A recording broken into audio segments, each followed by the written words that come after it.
choisi Jésus pour guider ma vie. Mon bien-aimé Jésus, il est à moi, je suis à lui. J'ai choisi Jésus pour guider ma vie. Mon bien-aimé Jésus, il est à moi. Gloire à Dieu, Seigneur, nous te bénissons pour cette opportunité d'écouter ta parole. Nous prions que tu nous éclaires à tous les niveaux, Seigneur.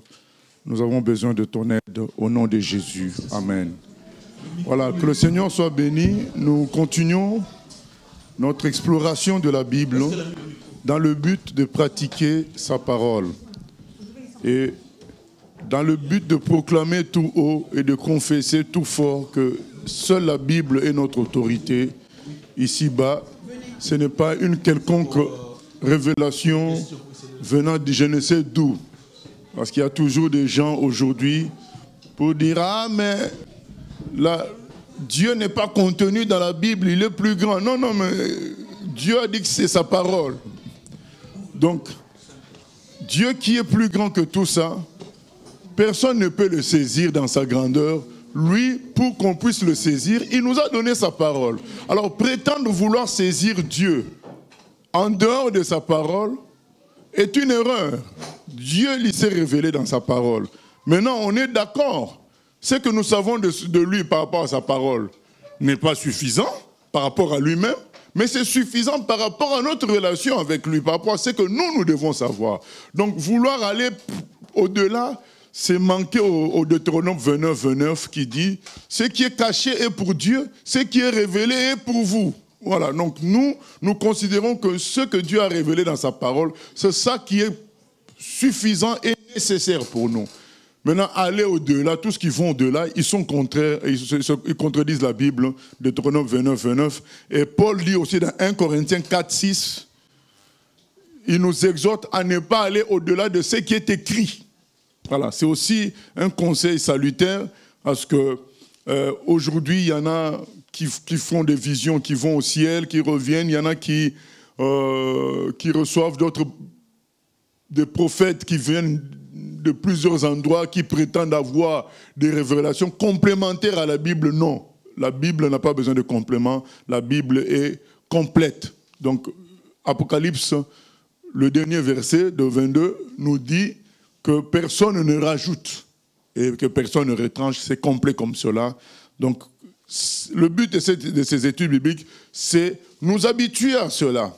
Alors il faut savoir qu'on n'est pas le premier. Il y a des gens qui ont été impressionnés. Nous nous souvenons du jeune prophète. Il a été impressionné par le vieux prophète qui lui a dit qu'un ange lui est apparu. Du coup, il a remis en question la parole de Dieu parce qu'on lui a parlé d'une vision angélique. Et c'est encore le cas aujourd'hui. Beaucoup qui sont impressionnés parce qu'ils ont vu quelqu'un faire des miracles et après dire n'importe quoi, ils se permettent de suivre ce n'importe quoi là parce qu'ils ont vu des miracles. Ce n'est pas ça qu'il faut faire. Il faut se rester focalisé sur la parole de Dieu. C'est ça qui nous sauvera. Dieu nous jugera à partir de sa parole. Ne commettons pas l'erreur de chercher des révélations extra-bibliques pour soi-disant compléter la Bible. La Bible est complète, elle est suffisante pour notre relation avec Dieu. Donc on en était à Juge. On avait fini le chapitre 7. Donc on va attaquer... non, on n'avait pas fini les chapitres 7. On était arrivé au verset 22. Juge 7, 22. Donc nous sommes dans le contexte combat, guerre entre les enfants d'Israël et les Madianites. Le Seigneur suscite Gédéon.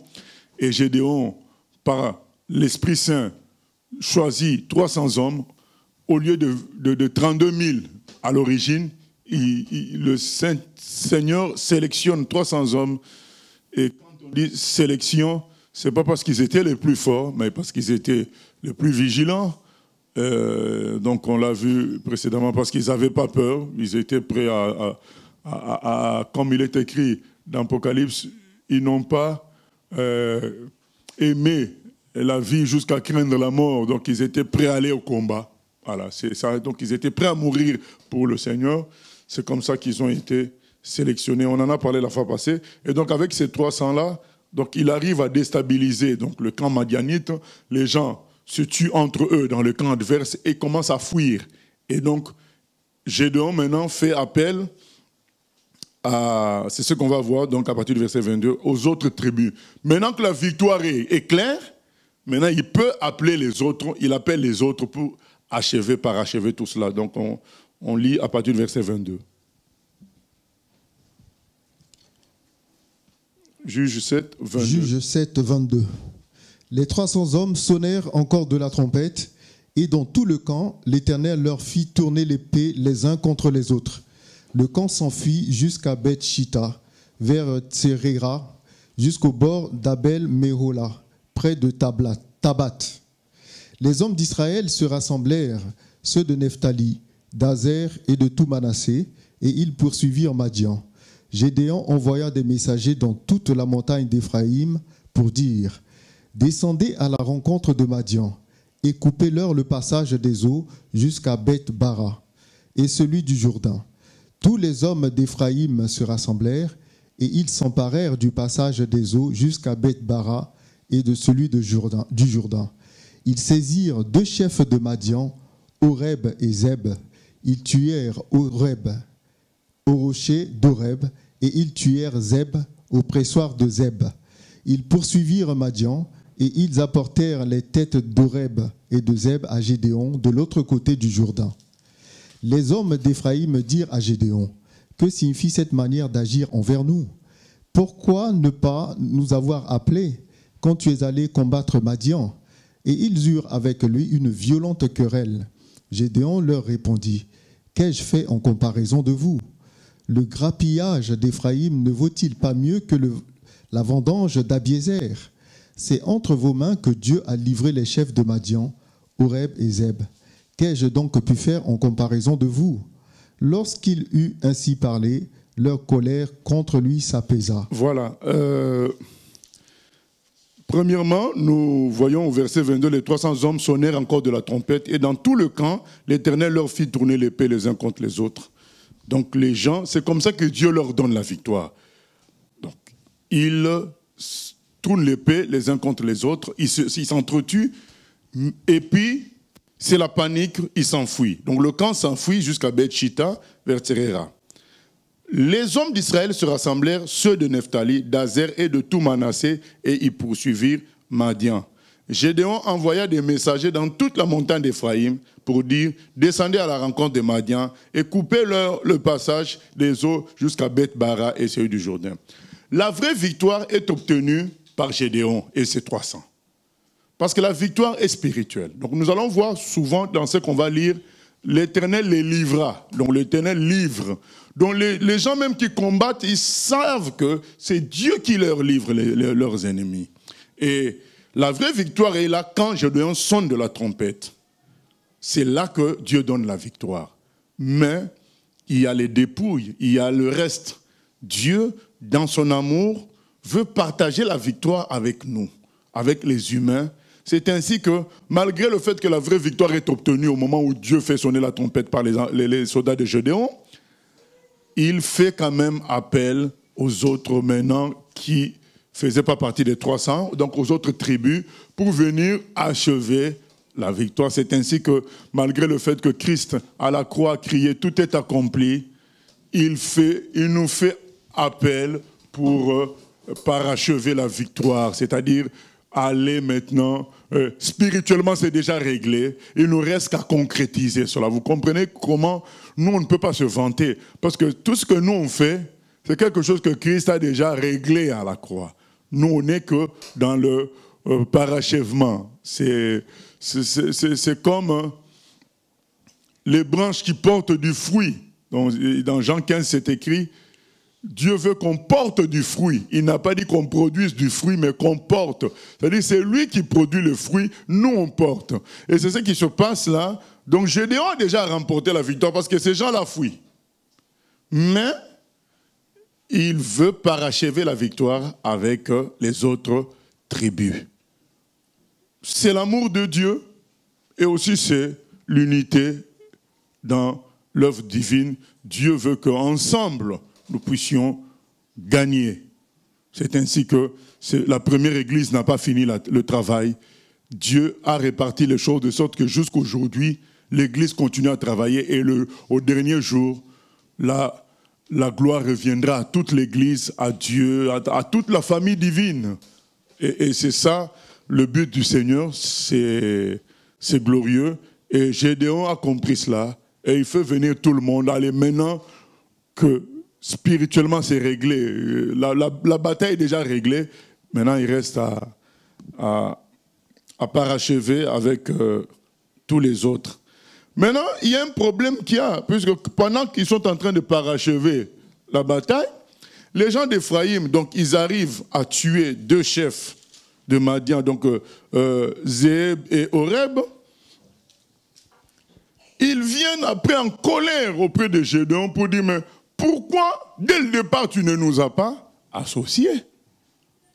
Voilà. Pourquoi dès le départ tu ne nous as pas associés, tu nous associes à la fin comme ça? Et ils commencent à faire des polémiques. C'est là que, bien aimé, quand on est un responsable, Dieu nous appelle à la sagesse. C'est très important. Responsable, ça ne veut pas dire dictateur. Responsable, ça ne veut pas dire chef, vous les autres, taisez-vous. Responsable, c'est gérer les humains. Le travail le plus compliqué sur la terre, c'est gérer les humains. C'est compliqué. C'est pourquoi le Seigneur parle du don de sagesse. Il parle de la parole de sagesse. Et quand Dieu t'appelle en tant que responsable, il te donnera la parole de sagesse. Et c'est la parole, c'est l'un des dons les plus importants en tant que responsable, la sagesse. Donc savoir dire la chose au bon moment, savoir calmer les situations par une parole. Et ces gens-là disent, mais Gédéon pouvait dire, taisez-vous, c'est moi que Dieu a appelé. Moi j'ai vu un ange. Il m'a établi, et il m'a donné la victoire avec les 300 hommes. Gédéon était conscient que la victoire, c'est lui qui l'a obtenue avec les 300 hommes. Mais, qu'est-ce qu'il dit à ces gens-là? Il leur dit, mais qu'ai-je fait, en verset 2, 8, 2, qu'ai-je fait en comparaison de vous?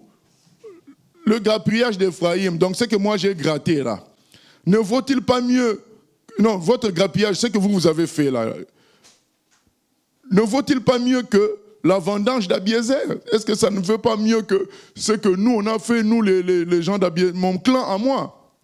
C'est entre vos mains que Dieu a livré les chefs de Madian, Oreb et Zéeb. Qu'ai-je donc pu faire en comparaison de vous? Lorsqu'il eut ainsi parlé, leur colère contre lui s'apaisa. Mais c'est ça. Vous savez, on peut être dans l'église. Vous entendez quelqu'un se comporter en se vantant, oh, moi j'ai le don prophétie, moi j'ai le don ceci. On n'est pas là toujours pour dire, mes frères, sois humble. Une fois qu'on a dit ça, une fois, 2 fois, laissons-le tranquille. Ne soyons pas là à courir après les gens pour tout le temps les redresser, corriger, vouloir à tout prix que les choses soient, comment dire, et la précision mathématique. Quand quelqu'un dit une phrase, il faut à tout prix la précision mathématique. Non, bien aimé, à un moment donné, comprenons. Quand on a compris la situation, on sait que, vous savez, parfois certains ont des problèmes. Quand ils étaient enfants, ils étaient rabaissés. Et dès qu'ils entrent dans les choses de Dieu, comme dans les choses de Dieu, surtout chez les chrétiens, entre guillemets, évangéliques, les choses sont ouvertes. Tout le monde peut être tout. Tout le monde peut être apôtre, tout le monde peut être ceci, tout le monde peut prophétiser. Alors, c'est là que certains en profitent pour être quelqu'un, malheureusement. Maintenant, nous sommes d'accord. Ce que Dieu nous réclame, c'est l'humilité. Il nous réclame la perfection comme Jésus. Être comme Jésus, on est d'accord. Mais on est sur terre. Donc, du moment qu'il n'y a pas encore cette perfection dans le frère, dans la sœur, apprenons à utiliser le frère et la sœur dans ce que d'utile Dieu a mis en lui et apprenons avec sagesse à contrer ce qu'il pourrait faire de nuisible. Mais il ne faut pas qu'en cherchant à contrer ce qu'il peut faire de nuisible, éliminer même ce que Dieu a mis d'utile en lui pour nous. Il faut apprendre tout ça. C'est ça la sagesse. Donc on est entre humains. Donc quelqu'un qui se prend pour je ne sais quoi, tu connais bien son rôle, tu connais bien ton rôle à toi. S'il veut se vanter, laisse-le se vanter. Le plus important, c'est que tu l'utilises là où Dieu a mis quelque chose pour nous à travers lui. Admettons que c'est quelqu'un qui est fort dans le ménage. Donc, si pendant son ménage, il prophétise aux gens du ménage, laissons-le tranquille qu'il prophétise. Tant que ça ne nuit pas au travail que nous faisons d'ensemble, n'allons pas toujours... Ah, mais tu as dit quoi là-bas? Tu as dit... Non. Le jour où ça va nuire au travail d'ensemble, on dit non, stop. Mais entre-temps, on laisse le monsieur bosser dans le ménage. Il fait... C'est ça. Nous, on sait que c'est ça son don. Mais si lui, il pense être apôtre, laissons-le être apôtre dans sa maison, dans sa chambre, comme il veut. On n'est pas là à dire, frère, même dans ta chambre, tu n'es pas apôtre. Tais-toi, non. On le laisse être apôtre dans sa chambre. On le laisse être apôtre dans ses souvenirs. Mais là, nous, on l'utilise pour le ménage. On sait que là, il est efficace. Donc maintenant, voilà. Ça permet que pendant le temps qu'il est encore avec nous, le Saint-Esprit peut agir pour le corriger, pour l'amener à la vraie perfection. Ne soyons pas de ceux-là qui facilitons les divisions rapides comme ça, sans avoir bataillé pour garder quelqu'un. Dès qu'on sent que la personne n'est pas à peu près comme nous, allez, on se sépare. Ah non, c'est pas bon. Donc il faut une sagesse pour savoir laisser du temps au Saint-Esprit de travailler les autres. Et donc parfois, acceptons, même si peut-être tu es conscient que ce n'est pas le frère qui a travaillé pour amener un tel à la conversion. Tu es conscient qu'il y a un tel qui ont travaillé aussi, mais qui ne parlent pas. Mais c'est la quatrième personne qui parle beaucoup. Laissons-la parler. L'essentiel, c'est que la personne dont lui se vante, elle est convertie. C'est ça notre joie. Si quelqu'un va se vanter, c'est moi qui l'ai amené un tel à la conversion. Alors qu'en réalité, on sait que ce n'est pas lui. C'est un ensemble de choses. Il a eu son rôle à jouer, mais il y a un ensemble de choses, ce n'est pas lui tout seul. Laissons-le se vanter, n'allons pas dans des polémiques tout le temps. La Bible dit, l'homme de Dieu n'a pas entré dans les querelles tout le temps. Laissons-le se vanter que c'est lui qui a amené à la conversion. Pour nous, le plus important, c'est que le frère est converti. C'est ça notre joie. Le plus important, c'est que la sœur est convertie. C'est ça notre joie. Vous savez, Paul était en prison. Pendant qu'il était en prison, il y a des prédicateurs qui étaient à l'extérieur, qui critiquaient Paul et qui prêchaient pas avec les mêmes, le même amour pour Dieu que Paul avait. Paul dit, c'est dans Philippiens chapitre 1er, si on peut lire ça. Qu'est-ce que dit Paul? Donc c'est ça la sagesse, savoir gérer les situations de sorte que on ne laisse pas le nuisible prospérer, mais on arrive à saisir l'utile dans les gens chez qui il peut y avoir un peu de nuisible. Voilà. Ne pas jeter l'utile. On va verset 16. Verset 15, pardon. À partir du verset 15 jusqu'au verset 19. Quelques-uns, il est vrai, prêchent Christ par envie et par esprit de dispute, mais d'autres le prêchent avec des dispositions bienveillantes.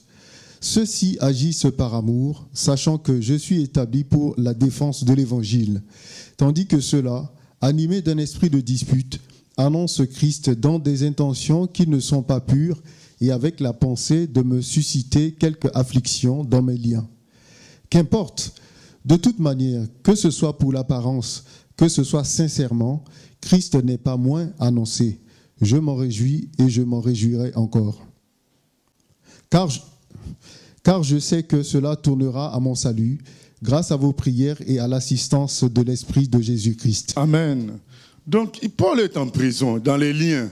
Il y a des gens, prédicateurs qui sont à l'extérieur, qui ne prêchent pas vraiment par amour pour Christ. Ils prêchent par esprit de comparaison. Ils prêchent en égratignant Paul dans leur prédication, en les critiquant un tout petit peu. Paul dit, le plus important, c'est qu'ils prêchent quand même Christ. Voilà. Entre ce qu'ils sont et qu'ils soient peut-être musulmans, je préfère qu'ils soient ce qu'ils sont. Voilà. Donc c'est quelque part se dire, au moins ils sont en Christ. Voilà. On espère que l'Esprit va travailler pour leur parler, pour les amener vraiment à la véritable repentance.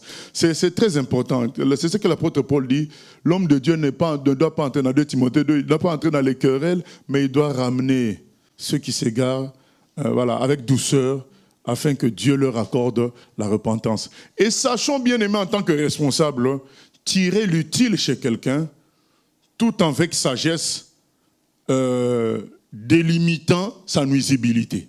Voilà, donc on délimite sa nocivité, mais on utilise quand même la partie utile de la personne. C'est très important, sinon on ne construira rien. Les gens ne sont pas parfaits. Vouloir construire qu'avec des gens parfaits est une erreur. Voilà, donc le Seigneur a quand même utilisé Judas comme trésorier, même s'il savait que c'était un voleur. Donc il a utilisé, voilà, sa capacité à aimer toucher l'argent, il a utilisé ça. Voilà. C'est comme ça, il faut... quand Dieu établit un responsable, c'est ça le plus difficile, c'est la sagesse. Le talent, beaucoup de gens ont le talent. Mais c'est la sagesse qui est compliquée. Qu'est-ce qu'on reproche aujourd'hui à notre président de la République? La sagesse, des mots durs, des mots avec mépris. Voilà, manque de sagesse. Donc c'est ça qu'on reproche, c'est qui crée tous ces troubles qu'on voit aujourd'hui. Il y a des choses, on peut les faire avec sagesse. Ça permet de maintenir des gens qui sont opposés, mais vous les maintenez ensemble parce que tu es responsable, tu agis avec sagesse. Oui, j'ai vu qu'il y avait des questions. Donc il y a 3 questions Internet. Je vais commencer par la 3e, comme on parle de sagesse. Comment acquérir la sagesse? Est-ce qu'il y a un âge où l'on devient sage? Est-ce que nous, les chrétiens, l'avons déjà en nous par le Saint-Esprit?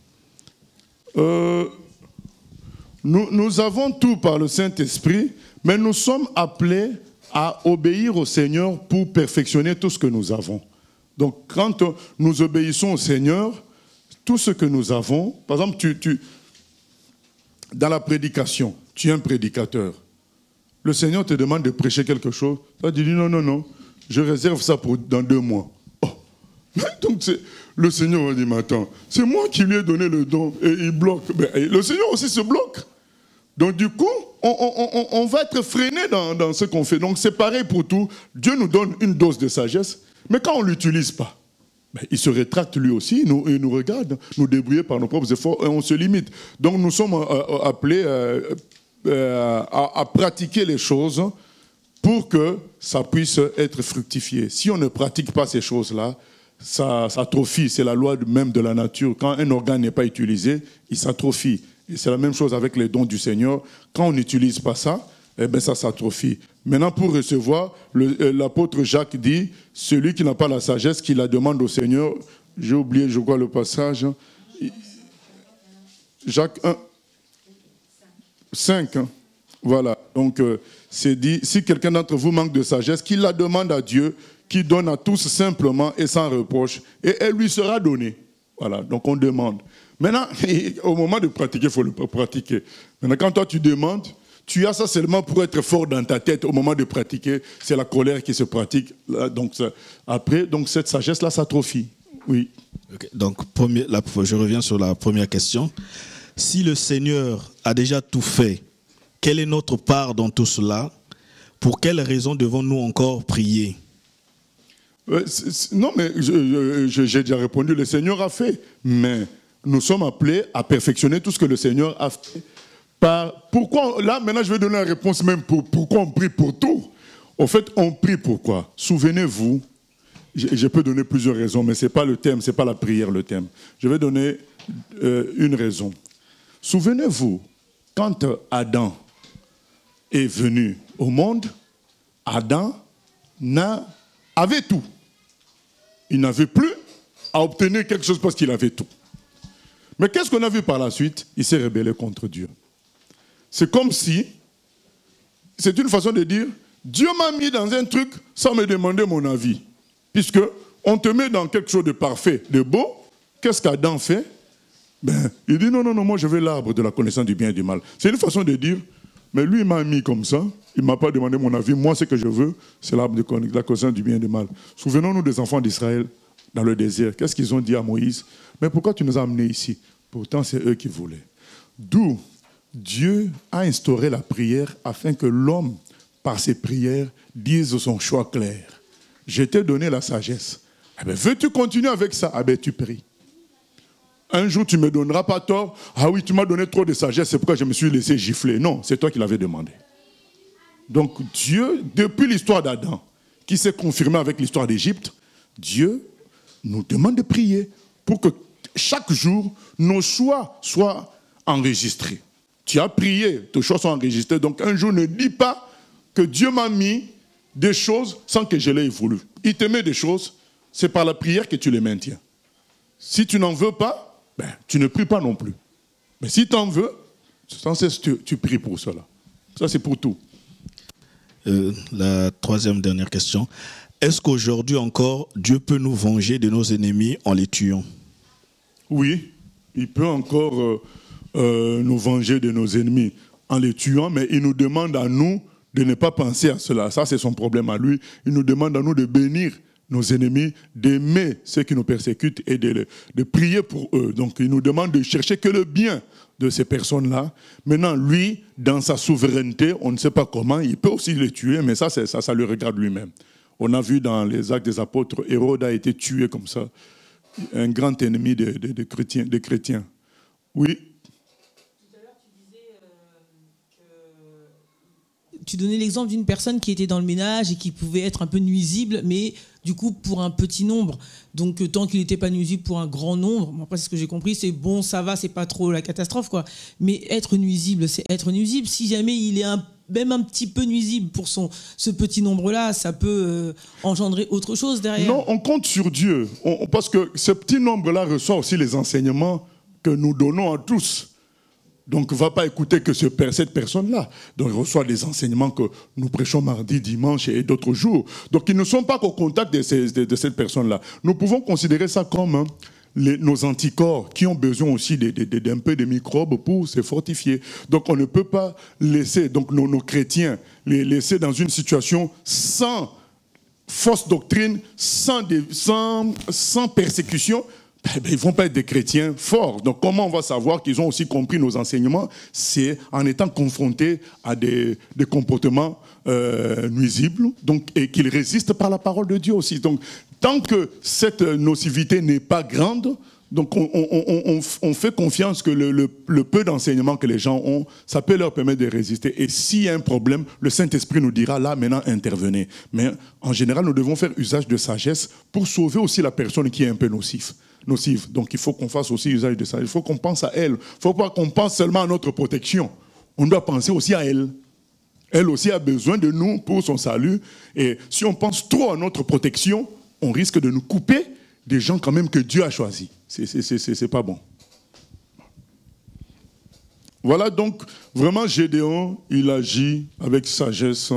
Et comme je l'ai dit, c'est un des dons particuliers que le Seigneur, un don principal plutôt, que le Seigneur donne à un responsable. C'est la sagesse. Parce que le plus important dans tout ce qu'on fait, c'est la gestion des humains. Ce n'est pas le talent. On peut avoir tout le talent qu'on veut. Si on ne sait pas gérer les humains, ça n'ira pas loin. On fera du bruit, on va s'entourer des gens, par exemple, qui ne disent que oui, oui, oui à tout ce qu'on veut. Eh bien, ces gens-là nous détruiront. Parce qu'ils nous diront oui, alors qu'on veut se jeter dans un précipice. Ils nous disent oui, c'est bien, c'est l'onction. Voilà, donc ça finira toujours mal. Donc la sagesse, c'est très, très important. Ça nous permet de gérer l'entourage, de gérer les humains, de sorte que l'œuvre de Dieu soit quand même construite malgré tout. Oui. Oui, pasteur, tu dis que même si une personne est nocive, nous devons quand même la traiter en tenant aussi compte d'elle. Donc nous pouvons dire que sans amour, il n'y a pas de sagesse. Ça va ensemble. Donc la sagesse, c'est... Au fait, la sagesse, c'est le bon comportement au bon moment. Donc forcément, il y a l'amour dedans. Voilà, Dieu soit béni. Ok, donc nous continuons. Jésus, il est écrit, lorsqu'il eut ainsi parlé, leur colère contre lui s'apaisa. Qu'est-ce que Gédéon dit? Mais vous êtes plus fort que nous. Si c'est ça le titre que vous voulez, je vous le donne. Vous avez fait mieux que nous. Ah, maintenant ils se sont apaisés. Mais pour toi, responsable, l'essentiel pour toi c'est quoi? C'est que ton objectif soit atteint, c'est tout. Maintenant si quelqu'un veut revendiquer les titres, c'est grâce à moi que l'église avance. Laisse-le prendre ce titre-là. Toi, l'essentiel c'est que l'œuvre de Dieu avance. Puisque à Dieu seul, La gloire. Donc, puisque Dieu seul la gloire, donc si parmi nous, quelqu'un estime que c'est grâce à lui que l'intercession avance, grâce à lui que la chorale avance, grâce à lui que... Laissons-le prendre ce titre-là, nous avançons. Tant qu'il bosse bien dans ce qu'il doit bosser, eh bien, on l'utilise dans ça. Voilà, il faut être sage. Il faut être sage. Que Dieu nous aide au nom de Jésus. Voilà, nous continuons, verset 4. Verset 4. Gédéon arriva au Jourdain et il le passa, lui et les 300 hommes qui étaient avec lui, fatigués, mais poursuivant toujours. Il dit aux gens de Sukkot, « Donnez, je vous prie, quelques pains aux hommes qui m'accompagnent, car ils sont fatigués, et je suis à la poursuite de Zébak et de Tsalmouna, roi de Madian. » Les chefs de Sukkot répondirent, « La main de Zébak et de Tsalmouna est-elle déjà en ton pouvoir pour que nous donnions du pain à ton armée ?» Et Gédéon dit, « Eh bien, lorsque l'Éternel aura livré entre mes mains Zébak et Tsalmouna, je boirai votre chair avec des épines du désert et avec des chardons. » De là, il monta à Pénuel, et il fit aux gens de Pénuel la même demande. Ils lui répondirent, comme avaient répondu ceux de Sukkot. Et il dit aussi aux gens de Pénuel, « Quand je reviendrai en paix, je renverserai cette tour. » Zébak et Tsalmouna étaient à Karkor, et leur armée avec eux, environ 15 000 hommes. Tout ce qui était resté de l'armée entière des fils de l'Orient. 120 000 hommes, tirant l'épée, avaient été tués. Gédéon monta par le chemin de ceux qui habitaient sous les tentes à l'orient de Nobak et de Jogbéha, et il battit l'armée qui se croyait en sûreté. Zébak et Tsalmouna prirent la fuite. Gédéon les poursuivit. Il s'empara des deux rois de Madian, Zébak et Tsalmouna, et il mit en déroute toute l'armée. Gédéon, fils de Joas, revint de la bataille par la montée de Hérès. Il saisit d'entre les gens de Sukkot un jeune homme qu'il interrogea et qui lui mit par écrit les noms des chefs des anciens de Sukkot, 77 hommes. Puis il vint auprès des gens de Sukkot et dit, « Voici Zébak, Tsalmouna, au sujet desquels vous m'avez insulté en disant, la main de Zébak et de Tsalmouna est-elle déjà en ton pouvoir pour que nous donnions du pain à tes hommes fatigués ?» Et il prit les anciens de la ville et châtia les gens de Sukkot avec des épines du désert et avec des chardons. Il renversa aussi la tour de Pénuel et tua les gens de la ville. Il dit à Zébak et à Tsalmouna, « Comment étaient les hommes que vous avez tués à Tabor ?» Ils répondirent, « Ils étaient comme toi, chacun avait l'air d'un fils de roi. » Il dit, « C'étaient mes frères, fils de ma mère, l'Éternel est vivant. Si vous les avez laissés en vie, je ne vous tuerai pas. » Et il dit à Jéter, son premier-né, « Lève-toi, tue-les. » Mais le jeune homme ne tira point son épée, parce qu'il avait peur, car il était encore un enfant. Zébak et Tsalmouna dirent, « Lève-toi toi-même et tue-nous, car tel est l'homme, telle est sa force. » Et Gédéon se leva et tua Zébak et Tsalmouna.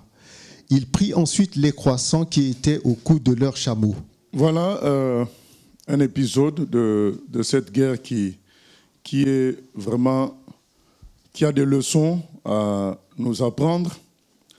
Premièrement, on arrive au verset 6. Les chefs de Sukkot, donc au verset 5, il dit aux gens de Sukkot, donnez-nous, on peut même commencer au verset 4, Gédéon arriva au Jourdain et il le passa, lui et les 300 hommes qui étaient avec lui, fatigués mais poursuivant toujours. Il dit aux gens de Sukkot, donnez, je vous prie, quelques pains au peuple qui m'accompagne, car ils sont fatigués. Et je suis à la poursuite de Zébak et de Tsalmouna, roi de Madian. Les chefs de Sukkot, qui sont des Israélites quand même, répondirent, la main de Zébak et de Tsalmouna est-elle déjà à ton pouvoir pour que nous donnions du pain à ton armée? Vous voyez les gens de mauvaise foi. Donc, qu'est-ce qu'ils se disent? Ils ont bien vu que l'autre armée est en déroute, mais comme c'est des gens qui raisonnent toujours selon la chair, ils se disent, nous voulons d'abord voir avant de croire. On voit que la tendance est en faveur de Gédéon, mais ils ne sont que 300, les autres sont des milliers. Donc, aujourd'hui, nous, si on aide Gédéon, et que finalement Gédéon perd la guerre, qu'est-ce qui va se passer? Ces gens-là viendront se venger sur nous. Pourtant, Gédéon et leurs frères israélites comme eux.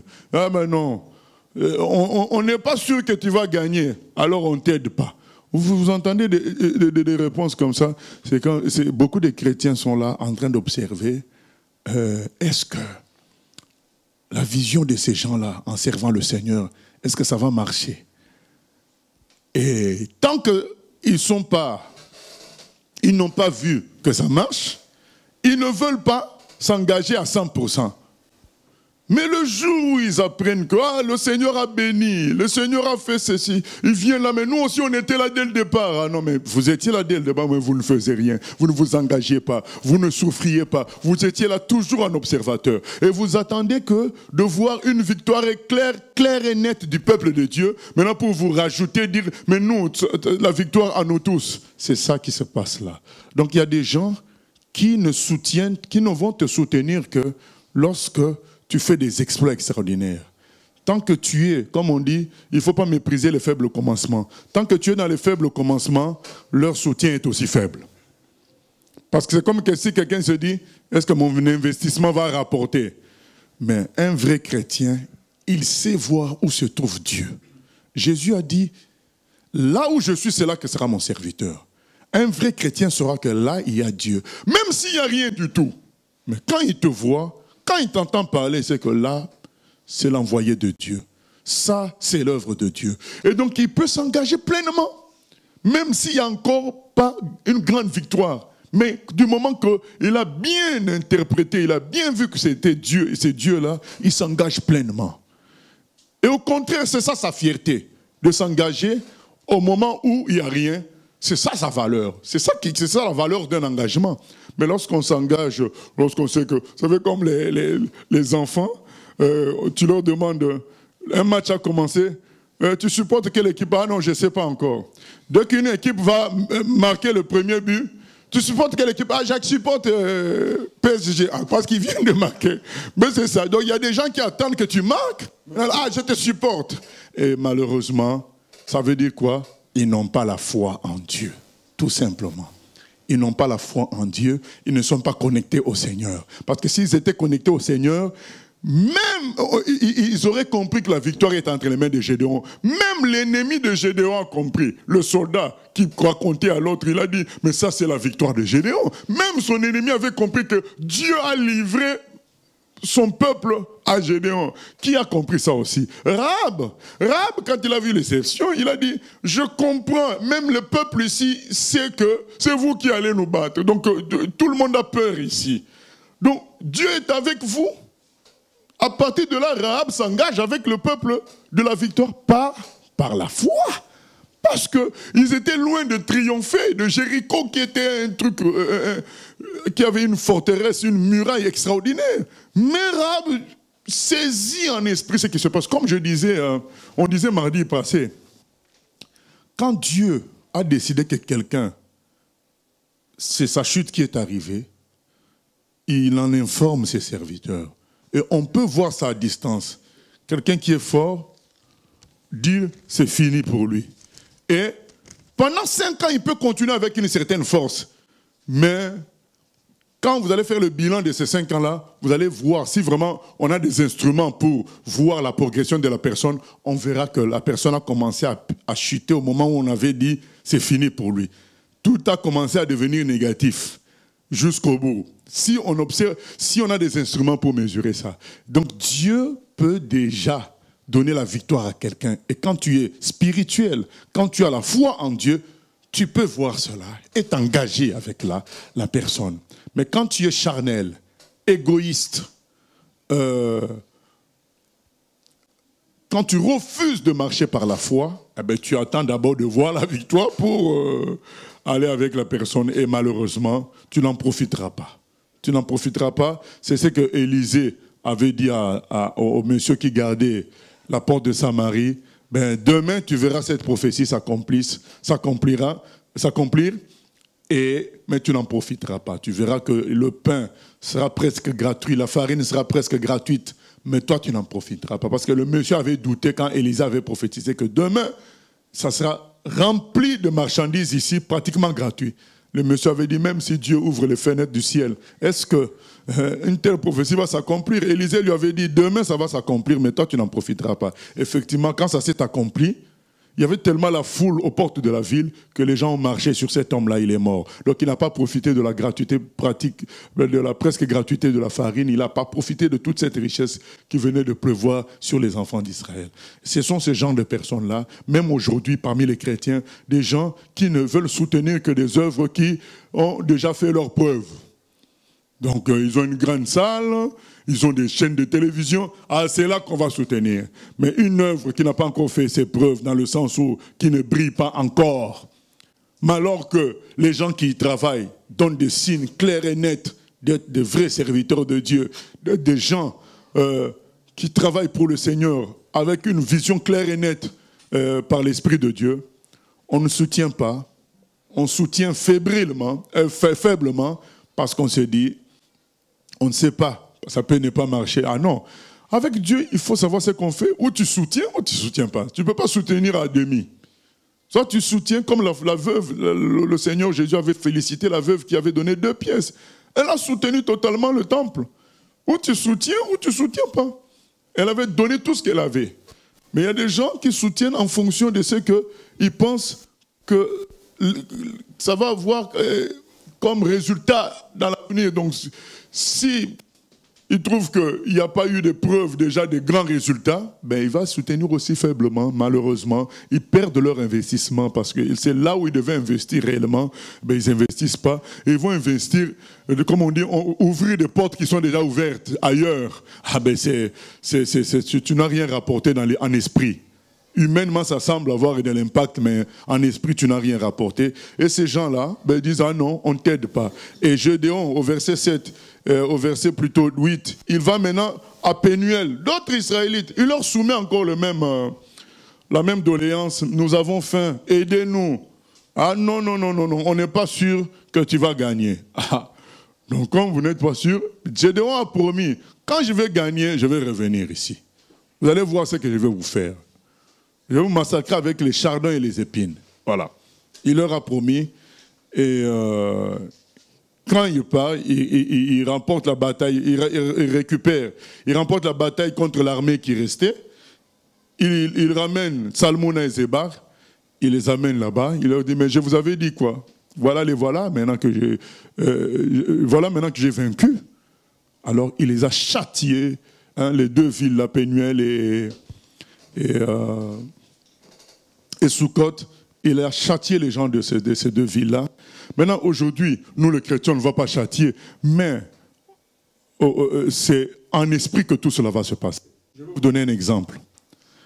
Quand Hitler a commencé à faire du mal aux écrivains, les gens, notamment les pasteurs, tout ce monde-là, disaient, ah bon, c'est pas nous. Au lieu d'intervenir pour dire ce qu'Hitler fait est mauvais, parce qu'un chrétien aussi doit être capable de défendre la justice. Ça ne veut pas dire qu'il se mêle de politique, mais il doit être capable de dire la vérité. Ce que fait le gouvernement est mauvais. Non. Les gens se taisent parce que ça ne les atteint pas. C'est ça les gens de Sukkot. Ah, c'est entre vous. Nous, on ne veut pas t'aider, nous, on ne veut pas de problème. Ah, entre nous, d'accord. Mais après les écrivains, ça a été les scientifiques. Hitler a commencé à mener les scientifiques. Eh bien, c'est pas nous, les pasteurs, voilà, c'est pas nous. Après les juifs. Eh bien, c'est pas nous. Et finalement, c'est devenu qui? Eux-mêmes. En fait, c'est comme ça que ça se passe. Au lieu, ensemble, de combattre l'ennemi, on dit, ah non, c'est moi qui... C'est entre eux. Mais entre eux, là, vous êtes le même peuple. Les gens qu'on est en train de malmener, c'est des juifs. On les malmène alors que c'est le peuple de ton Dieu. Et toi, tu te tais. Puisque toi, tu es pasteur chrétien, la religion en Allemagne, c'est les protestants. Tu te dis, oh, nous, on n'a pas de problème. Nous, on est des protestants, c'est l'Allemagne. Il n'y a pas de problème. Mais Hitler a fini par eux-mêmes aussi.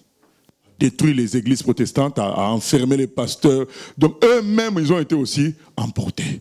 C'est ça qui s'est passé. Donc, quand on voit que quelqu'un poursuit le même objectif que nous, au lieu de le soutenir, on se dit, mais non, c'est entre lui et... Mais vous êtes la même nature. C'est un chrétien comme toi. C'est le combat des chrétiens. Soutiens-le. Ah non, nous, on n'est pas dans ces trucs-là. Ah ben, sache que quand ils finiront avec lui, c'est avec toi qu'ils iront. Quand on voit bien une injustice, on ne dénonce pas cela. On ne soutient pas le juste.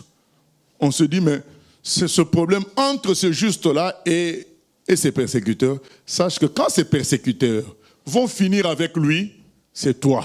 Parce que c'est des méchants. Les méchants ne supportent pas les justes. Si toi, tu te reconnais comme un juste et que tu regardes juste en observateur ce qui se passe contre un autre juste, sache que quand ils en finiront avec ce juste-là, c'est toi qu'on attaquera. Donc, ce verset-là nous appelle, ce passage-là nous appelle à soutenir les justes. Les gens qui mènent le même combat que nous, mais peut-être dans une autre zone. Les chrétiens persécutés,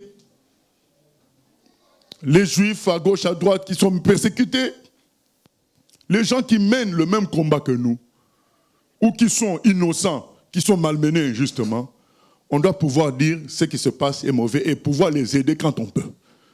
Parce que quand Satan finira avec eux, c'est nous qui l'attaquera.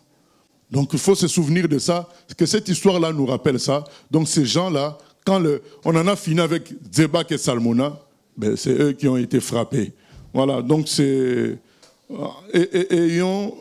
sachons soutenir les gens de notre peuple, les gens avec qui nous menons, les gens qui mènent le même combat que nous, mais qui ne sont peut-être pas dans la même zone géographique que nous, ou bien nous on semble être épargnés, mais sachons que quand ils finiront avec eux, c'est nous qui attaquerons. Alors autant les soutenir dès maintenant pour qu'on fasse quand même une force.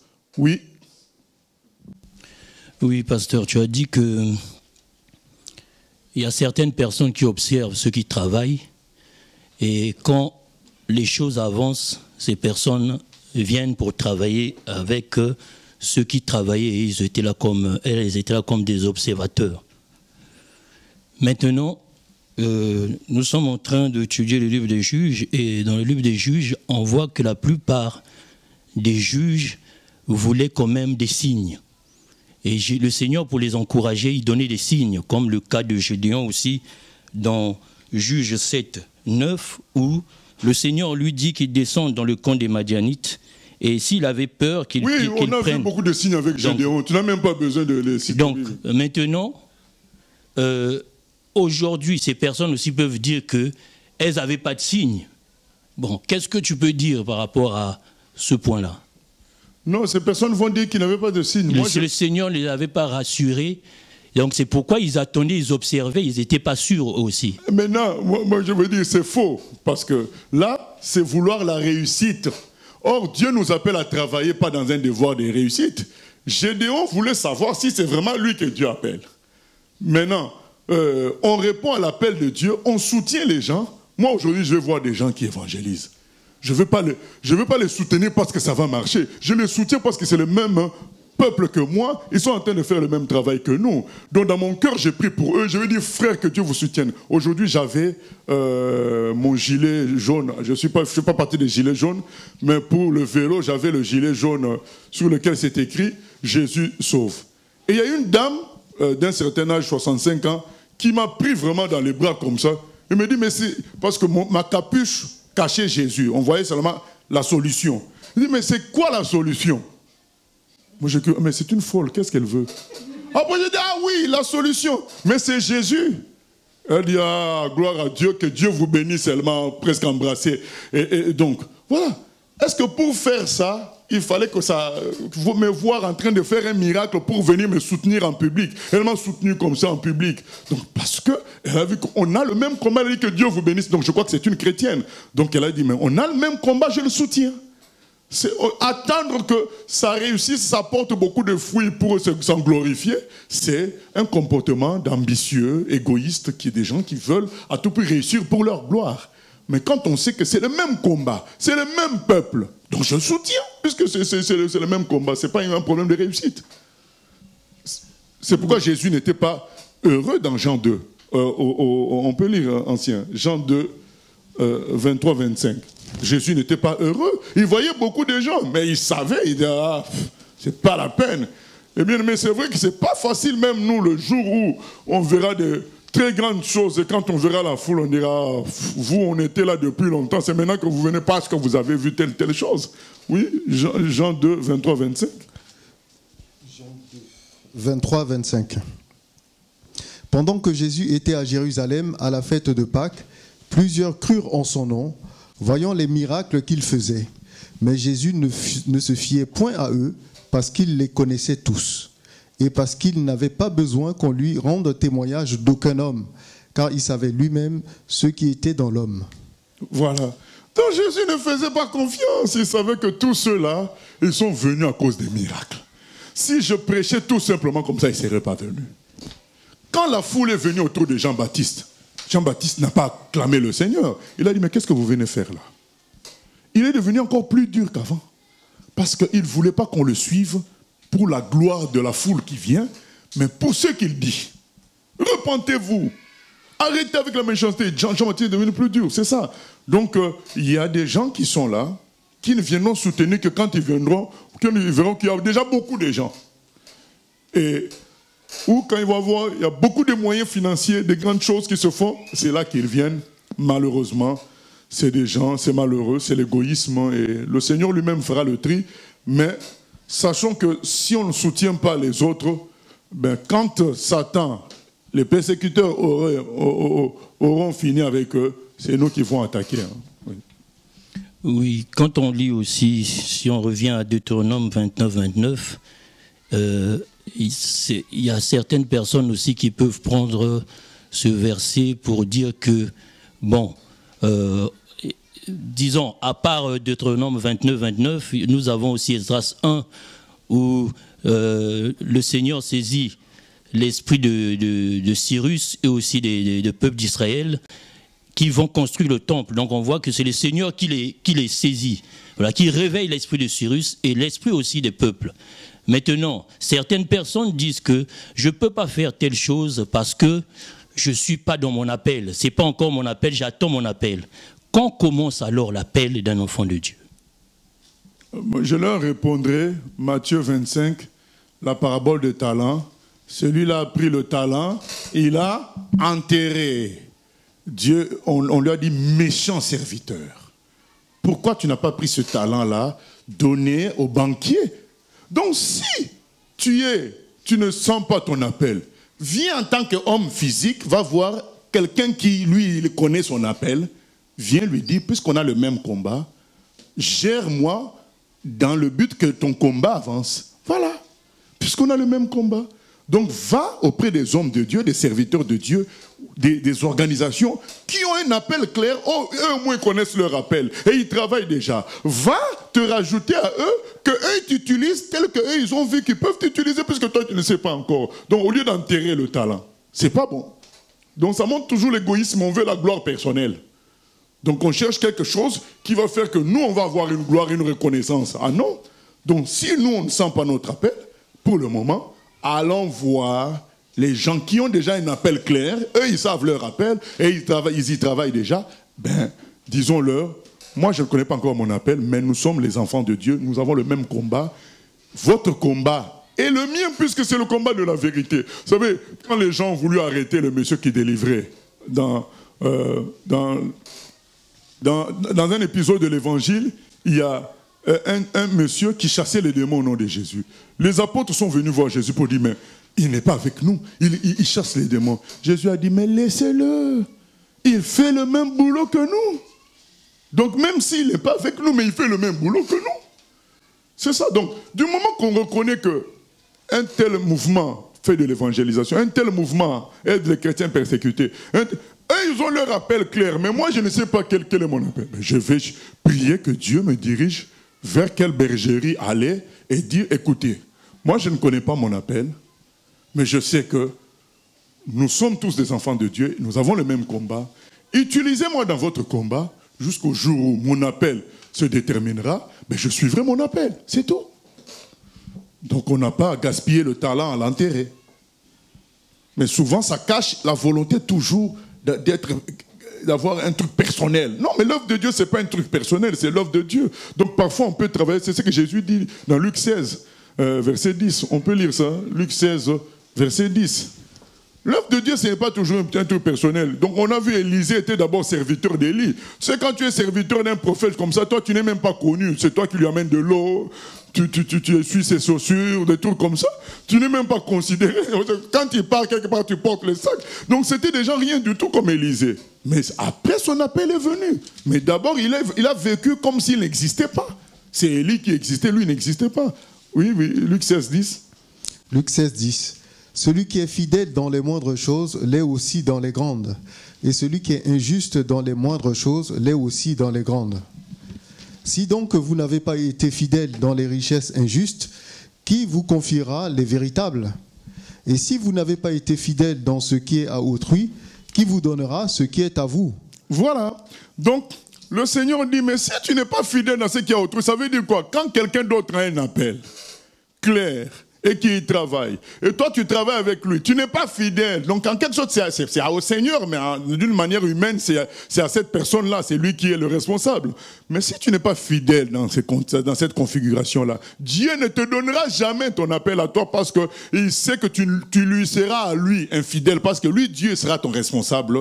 Si tu n'as pas été fidèle à un responsable humain visible, ben, tu seras aussi infidèle à Dieu quand il sera ton chef direct. Pour le moment, il est ton chef indirect par quelqu'un, mais quand il sera ton chef direct, il sait que tu n'as pas obéi à ton chef direct, tu n'obéiras pas non plus à lui. Donc il faut qu'on accepte parfois de travailler dans la banque de quelqu'un d'autre et jusqu'à ce que notre appel à nous se démontre clairement. Donc c'est toujours pour l'œuvre de Dieu. Moi je me dis, du moment que c'est pour la gloire de Dieu, un vrai chrétien doit se réjouir, quoi. C'est tout.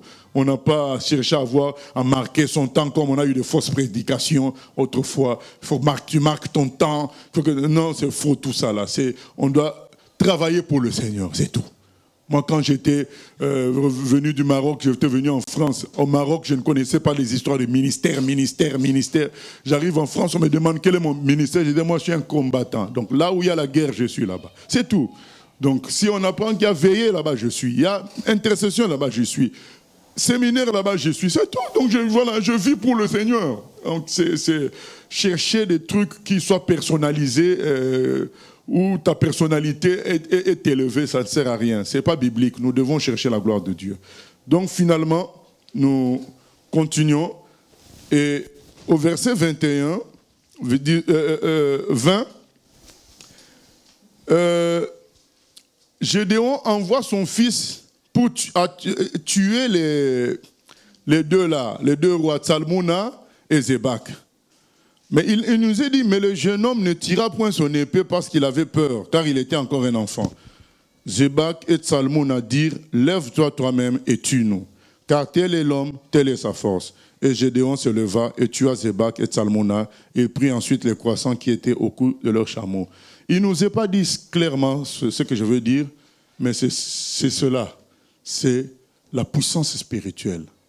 Même si en apparence, c'est des humains, mais les humains n'ont pas tous la même puissance. Il y a des puissances spirituelles qui sont derrière les humains. Il y a des gens qui ont des contrats sataniques qui leur donnent une certaine puissance. Et c'est puissance contre puissance.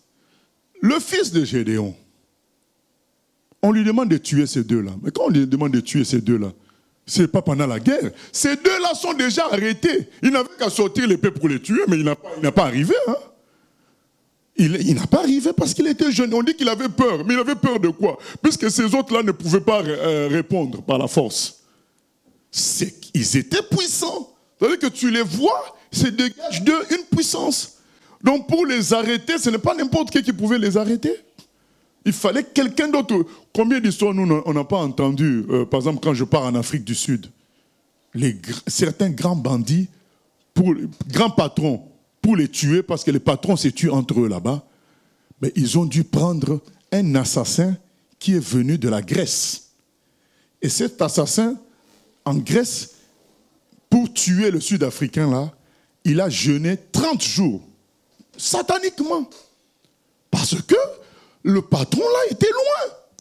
Ce n'est pas une histoire d'avoir une arme. Il y a des puissances derrière. Et c'est qu'on a appris que ce patron là, pendant 6 jours, ce n'était pas lui. Donc pendant 6 jours, quand il venait, il venait il y a 7 jours dans la semaine. Dans les 7 jours de la semaine, il n'était pas lui pendant 6 jours devant les autres. C'était un esprit qui le représentait. Et donc, tu pouvais le tuer le tirer dessus pendant ces 6 jours-là, rien ne lui arrivait. Parce que ce n'était pas lui. Maintenant, l'assassin qui venait de Grèce, dans ses recherches mystiques, il a su quel jour il était lui. C'est ce jour-là qu'il est venu le tuer. Puisque c'était lui. Mais donc, vous voyez bien que c'est des réalités spirituelles. Parce que le petit, là, les gens sont là, ils sont déjà prisonniers. On te demande de les tuer, mais tu n'arrives pas. Tu as peur. Et qui les tue? Eux-mêmes disent, mais Gédéon, mais toi-même tue-nous. Parce qu'ils sont sûrs d'eux. Mais tue-nous si tu es fort. Et eux-mêmes, ils le disent. Ils disent, mais car tel est l'homme, telle est sa force. Mais si tu es fort, mais tue-nous. Eh bien, Gédéon, comme il était oint, il a pu les tuer. C'est pour nous dire, bien-aimés, c'est pas pour faire des classements des hommes. Si Dieu ne t'a pas donné l'autorité sur certains ennemis, ne va pas les combattre. Là, on a la victoire quand ils nous attaquent. C'est-à-dire que ce soit Satan, le plus fort d'entre eux, et le plus faible des démons. S'il t'attaque, tu as la victoire sur lui. Mais que toi, tu ailles attaquer, tu n'as pas la victoire sur tout le monde. Tu auras la victoire sur ceux que Dieu t'a confiés pour les vaincre. Donc Dieu va te donner l'onction pour vaincre ces gens-là. S'il ne t'a pas donné cette onction-là, reste dans le territoire que Dieu t'a confié. Ne pensons pas parce qu'un tel a réussi en Inde, moi aussi je vais réussir en Inde. Un tel a réussi aux États-Unis, moi aussi je vais réussir aux États-Unis. Nous tous on connaît la parole. Ah mais non, il y a une question d'autorité. Donc l'apôtre Paul dit dans... je crois 2 Corinthiens disent que le Seigneur donne un territoire à chacun. Donc s'il ne t'a pas donné ce territoire, par son esprit, ne te dis pas, moi aussi je connais la parole.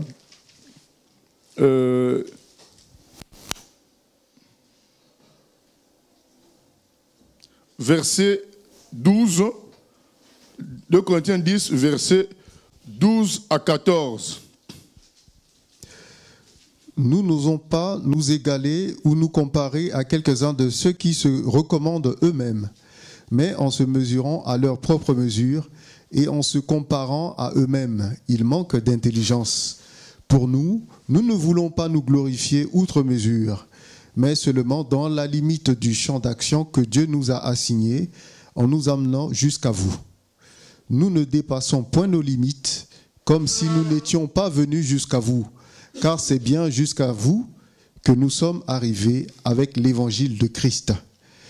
Nous ne nous glorifions pas des travaux d'autrui. Voilà, nous pouvons nous arrêter là. Nous ne dépassons point nos limites. Il dit au verset 13, pour nous ne voulons pas nous glorifier hors de toute mesure. Nous prendrons au contraire pour mesure les limites du partage que Dieu nous a assigné. Dieu leur a assigné un partage des territoires. Donc là, c'est là que nous allons nous voir, est-ce que nous avons fait ce que Dieu nous a donné comme mission ou pas. Nous ne voulons pas nous comparer aux autres parce que nous ne savons pas ce que Dieu leur a envoyé comme mission. Donc c'est pourquoi, bien aimés, soyons simples. Tu ne sais pas quelle onction Dieu a donné l'autre, quelle autorité lui a donné. Tu n'as pas à te comparer à lui. L'autorité peut-être que Dieu lui a donnée est très grande. C'est ce qui fait qu'il a réussi telle chose. Toi, ne cherche pas à faire comme lui parce que peut-être tu n'as pas reçu cette autorité-là. Donc limite-toi à l'autorité que le Seigneur t'a confiée. C'est important. Et c'est comme ça que beaucoup se sont fait laminer par le diable. Ils sont entrés dans des territoires qui n'étaient pas les leurs. Et quand c'est comme ça, eh bien, les démons te diront, nous ne te connaissons pas. Nous ne te connaissons pas. Ce n'est pas Dieu qui t'a envoyé. Mais quand c'est Dieu qui t'a envoyé, les démons sauront qu'il est là lui-même. Je me souviens des bien-aimés qui étaient partis évangéliser dans un village rempli de satanistes. Un village que des satanistes, et avec leur chef étant le grand sataniste. Et quand ils ont commencé à évangéliser, les autres ont dit, on n'a pas besoin de votre Dieu, nous-mêmes on est forts dans la magie. Les chrétiens leur ont dit, venez au centre du village, nous allons traiter cette affaire-là. Ils arrivent au centre du village, les chrétiens, ils commencent à chanter et ils prient, Seigneur, en ton nom, nous demandons à tous les démons qui sont dans ce village-là de sortir de ce village. Et ils se sont assis, ils ont commencé à chanter. Et à un moment donné, le chef a commencé à transpirer, à suer, et il a commencé à dire, je veux devenir chrétien. Mais les autres disent, mais pourquoi tu veux devenir chrétien? Non, je veux devenir chrétien. Oui, mais pourquoi? Mais parce que quand vous avez dit aux démons de quitter le village, je les ai entendus dire, Jésus ne veut plus de nous ici, allons-nous-en. Ils sont tous partis, là nous sommes vides. Voilà. Ils se sont convertis. Donc, qu'est-ce qu'ils ont entendu? Jésus qui parle, qui dit, allez-vous-en. Il ne veut pas de nous ici. Donc, c'est l'homme qui a parlé, mais c'est Dieu qui prend la relève pour agir. Maintenant, si ce n'est pas Dieu qui t'a envoyé, toi tu vas parler, lui aussi te regarde. Donc les démons vont bien rigoler, mais il dit quoi là? Allez, giflons-le. Ben, c'est ça qui va se passer. Donc les fils de Séva, ils ont voulu délivrer quelqu'un, mais le monsieur les a frappés. Il a dit, je ne vous connais pas, je connais Paul, je connais Jésus, vous, on ne vous connaît pas. Il les a frappés sérieusement. Donc c'est, bien aimé, ça nous apprend cela. Même dans l'Ancien Testament, alors qu'on est dans le physique, il y a quand même le spirituel. Parce que ce garçon-là pouvait les tuer. Ces gens-là étaient déjà prisonniers. Il pouvait les tuer, mais il n'a pas pu. Il a eu peur. Mais peur de quoi? Les gens sont déjà prisonniers. C'est des puissances des ténèbres. C'est des réalités. Mais bien aimé, vous pensez qu'un costaud comme Pierre, il a flippé, excusez-moi le terme, devant une femme. Mais toi, je te connais. Ah, Pierre a eu peur. Mais vous croyez que qu'est-ce qu'il y avait derrière cette femme-là? Mais la puissance de Satan. Souvenez-vous de Luc 22, qu'est-ce que le Seigneur avait dit? Satan, et il avait dit à Pierre quoi? Satan a décidé de vous cribler. Et donc quand cette femme-là parle à Pierre, les gens rigolent aujourd'hui, ah, Pierre a eu peur devant une femme. Mais non, mais c'était pas une femme normale. C'était une femme. Mais derrière elle, il y avait toute la puissance du diable que Jésus a déjà prophétisé. Pierre, moi, je veux prier pour toi, afin que ta foi ne défaille pas, parce que tu vas subir quelque chose de grand, sataniquement parlant. Mais c'était quoi? Est-ce que c'était l'épée? Quand est-ce qu'il a subi quelque chose de grand? Ce n'est que la phrase de cette femme-là. Hein. C'est ça que Jésus a déjà annoncé à Pierre. Tu vas subir une frappe du diable. J'ai prié pour toi, afin que ta foi ne défaille pas. C'était ça. Et donc quand cette dame parle, tout le monde a l'impression, mais Pierre, vraiment, hein, il a eu peur d'une femme. Ah, mais tu seras à sa place, peut-être que tu allais te suicider. Lui, il ne s'est pas suicidé, quoi. Mais toi, tu allais te suicider. C'est pourquoi parfois on dit, oh, mais juste ce garçon-là, cet enfant-là arrive, mais tu ne connais pas qu'est-ce qu'il y a derrière cet enfant-là. Oh, mais juste, mais il n'y a pas de juste. On est dans un combat spirituel. C'est pourquoi on a besoin de l'autorité divine. On doit toujours être avec le Seigneur. C'est important. Oui. Oui, pasteur. Si j'ai bien compris, est-ce que tu es en train de dire qu'en tant que chrétien, on ne peut pas forcément... je veux dire, on ne peut pas essayer de combattre tous les combats spirituels sous prétexte qu'on est chrétien. Donc, il y a des combats qu'on doit laisser à ceux que Dieu a vraiment appelés par rapport à certains problèmes, quoi. Oui. Donc, on combat que dans notre territoire. Par exemple, dans ta famille, il y a des mauvais esprits, tu peux les combattre. Parce que Dieu t'a confié ta famille. Tu seras sauvé, toi et ta famille. Tu ne peux pas commencer à faire des combats dans les familles des autres. Je lis si la famille de tel... Non, si Dieu ne t'a pas appelé à cela, donc il faut juste prier. Seigneur, je prie pour cette famille-là qui te connaissent, qui se convertissent. Attaquer les démons de front, c'est quand Dieu nous a établis pour cela. Maintenant, les démons qui touchent à notre territoire, on a toute autorité sur eux. Mais si ce n'est pas notre territoire, donc laissons, prions pour l'endroit d'une manière... voilà, que l'amour de Dieu se manifeste, la grâce de Dieu se manifeste, mais n'entrons pas dans un conflit direct avec les démons. Et quand tu parles de territoire, est-ce que le territoire, c'est uniquement notre famille, ou on peut par exemple élargir notre territoire à notre pays, comme par exemple on prie pour la France? Est-ce que le territoire, c'est juste la famille? Oui, mais quand on prie pour la France, tout le monde peut prier pour la France, intercéder pour la France. Mais on ne peut pas commencer à dire, je prends autorité sur les démons qui... Non, si Dieu ne t'a pas mis ça à cœur, faire ça puisque tu as vu tout le monde faire ça? Non. Donc on prie pour que Dieu sauve la France. Tout le monde peut faire. Mais là, nous parlons d'une confrontation directe. Un exemple, il y a le Dalai Lama qui vient en France. Allez, toi, tu commences à prier. Dalai Lama, je prends autorité sur toi. Ah, mais non. Dieu ne t'a pas envoyé attaquer le Dalai Lama direct. Seigneur, tu peux prier, Seigneur, je prie que tous ceux qui vont écouter le Dalai Lama ne soient pas convaincus de ce qu'il dit. Je prie, Seigneur, que toi, tu les protèges, et ainsi de suite. Voilà, mais attaquer de front le Dalai Lama, Dieu ne t'a pas envoyé faire ça.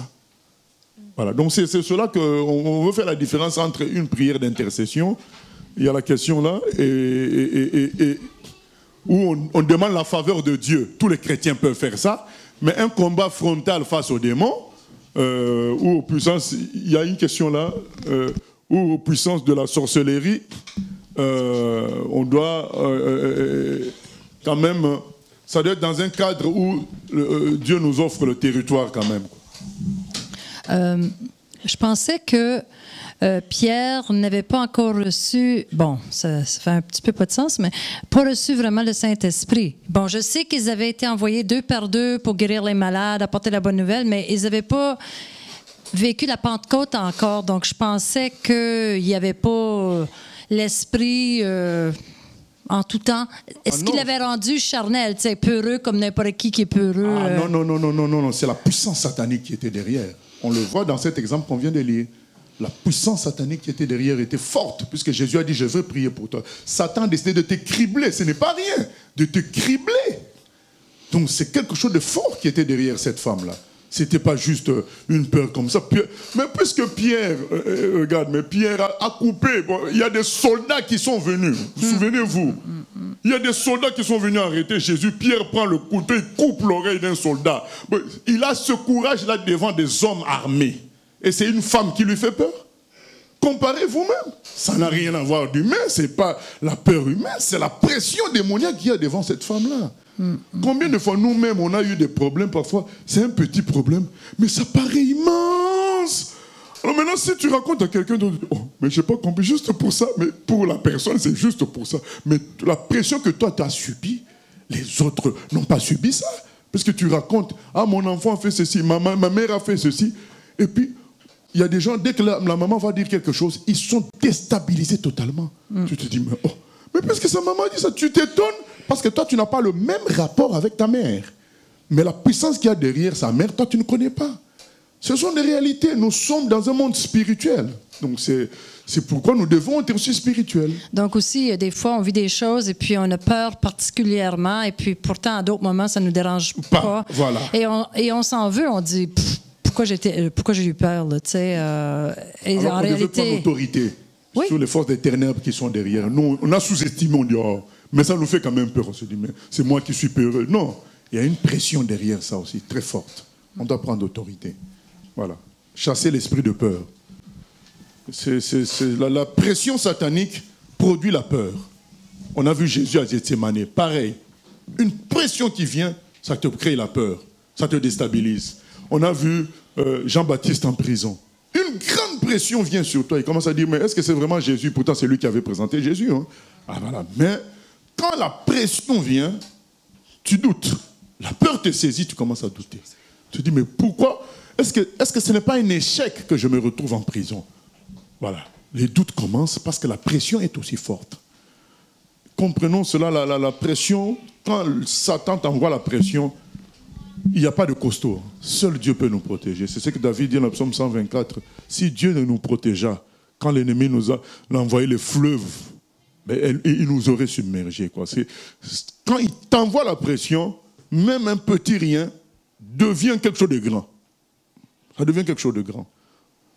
Et des choses parfois qui étaient pourtant une petite tentation, mais ça devient une grande tentation, alors qu'autrefois, cette tentation-là n'était rien du tout pour toi. Il y a des gens pour qui c'était fini avec l'alcool, c'était fini avec la bagarre, c'était fini. Mais un jour, ou bien une période, ben, tu te sens porté à injurier, tu te sens porté à vouloir te battre, alors que pour toi, c'était fini depuis longtemps. Mais parce que cette fois-là, il y a une pression qui t'est envoyée qui est forte. Et là, on s'en veut, je ne suis plus spirituel. Non, on peut prier pour soi-même, on peut aussi prendre autorité sur des esprits qui sont derrière cela pour les lier afin qu'on soit en paix. Voilà. On a vraiment un exemple concret là. On dit à ce jeune homme-là, tue, il n'arrive pas. Et ces gens-là arrivent, alors qu'ils sont prisonniers, ils arrivent à affronter Gédéon pour dire, mais pourquoi toi tu ne nous tues pas? Voilà. Donc ils sont sûrs de leur puissance. Ils disent, mais tue-nous, qu'on remarque, qu'on réalise si tu es fort. Pour tel homme, tel est l'homme, telle est sa force. Si tu es vrai, c'est une façon de dire, si tu es vraiment fort, tue-nous. Et Gédéon, avec l'autorité divine. Pourquoi même Gédéon aussi a envoyé son fils? Donc lui-même aussi a senti quand même un obstacle. Ah oui, pourquoi il envoie son fils? Parce que lui-même a tremblé un peu. Mais après, il se ressaisit. Donc, soyons humbles. Moi, la leçon de tout ça, je dis, soyons humbles. C'est la force du Seigneur qui fait la différence. Ce n'est pas la force de l'homme, parce que là, on était dans un cas où les hommes sont déjà faits. Ils sont prisonniers, mais ils ont quand même tremblé pour les attaquer. Donc, nous continuons. Juge, chapitre 9. Ah, c'est pas fini, on continue la suite alors. Verset 22. Les hommes d'Israël dirent à Gédéon, domine sur nous, et toi, et ton fils, et le fils de ton fils, car tu nous as délivrés de la main de Madian. Gédéon leur dit, je ne dominerai point sur vous, et mes fils ne domineront point sur vous. C'est l'Éternel qui dominera sur vous. Gédéon leur dit, j'ai une demande à vous faire. Donnez-moi chacun les anneaux que vous avez eus pour butin. Les ennemis avaient des anneaux d'or, car ils étaient ismaélites. Ils dirent, nous les donnerons volontiers. Et ils étendirent un manteau, sur lequel chacun jeta les anneaux de son butin. Le poids des anneaux d'or que demanda Gédéon fut de 1700 cycles d'or, sans les croissants, les pendants d'oreilles et les vêtements de pourpre que portaient les rois de Madian, et sans les colliers qui étaient au cou de leurs chameaux. Gédéon en fit un éphod et il le plaça dans sa ville, à Ophra, où il devint l'objet des prostitutions de tout Israël.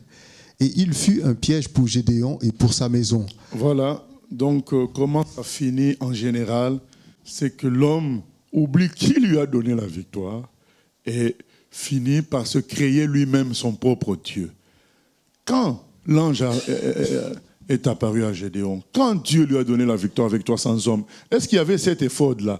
Maintenant, cet éphod, à l'origine, c'est comme une forme de tissu qui avait un pectoral, c'est-à-dire un ensemble de cuirasses, une cuirasse avec les pierres précieuses.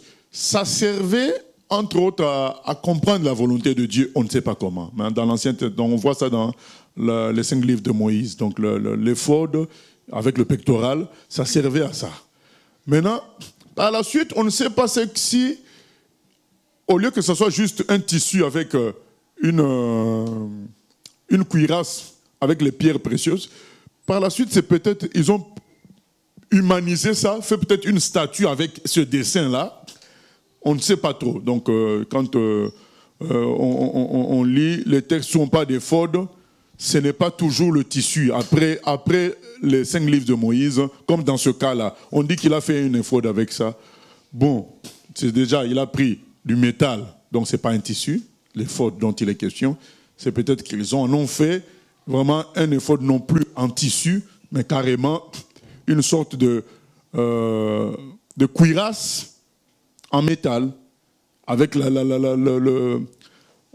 même physionomie, le tissu éphod. Mais c'était une sorte de représentation de Dieu, de la volonté de Dieu, puisqu'on utilisait l'éphod pour connaître la volonté de Dieu. Malheureusement, c'est ce qui arrive aux humains. Les humains, au début, ils sont rien. Et Dieu va réussir avec eux. Maintenant, ils vont vouloir matérialiser cette réussite-là. Au lieu de laisser Dieu invisible, au lieu de laisser Dieu souverain, tout-puissant, invisible, ils vont vouloir toujours matérialiser cette victoire-là. Bien-aimés, Dieu est infini et invisible. Habituons-nous à cela. Même si aujourd'hui, il me donne la guérison, ce n'est pas ma guérison qui devient Dieu. Même si aujourd'hui, il me donne des millions, ce n'est pas ces millions-là qui deviennent Dieu. Dieu reste Dieu. Donc, je ne dois jamais faire des bénédictions du Seigneur diviniser les bénédictions du Seigneur, c'est pas bon du tout, c'est pas bon. Même s'il m'a donné un talent, c'est pas ce talent-là qui est Dieu, c'est Dieu qui reste Dieu. Il faut qu'à travers tout cela, je vois l'action de Dieu et non pas quelque chose qui est devenu spécial à moi. Non, on n'a rien de spécial. Et parfois, c'est les gens qui vont nous le dire. N'écoutons pas ça, c'est l'œuvre de Dieu, c'est tout. Considérons tout ce qui est en nous, c'est l'œuvre de Dieu. Et ça nous amènera à ne matérialiser rien. Vous savez pourquoi? Parce qu'on se dit, s'il a fait ça, il peut faire d'autres. Donc je ne matérialise pas cette œuvre. Je laisse Dieu la liberté de faire d'autres choses. Parce que quand on matérialise, donc on limite Dieu à ce qu'il a fait ce jour-là. Et c'est ce qui s'est passé. Il est écrit que ça est devenu un piège. Il est devenu un piège parce que les gens commençaient à l'adorer forcément, à prier cette histoire-là. Et vous voyez, quelqu'un qui a bien commencé avec Dieu, mais toujours, quand on veut matérialiser les bénédictions du Seigneur, diviniser les bénédictions du Seigneur, ça finit mal. Soyons bien-aimés, quand Dieu a fait une grande chose avec nous, que ça nous aide pour la louange, mais qu'on ne divinise pas ça. Dieu peut faire encore d'autres grandes choses. C'est très important. Oui, question? Des questions Internet.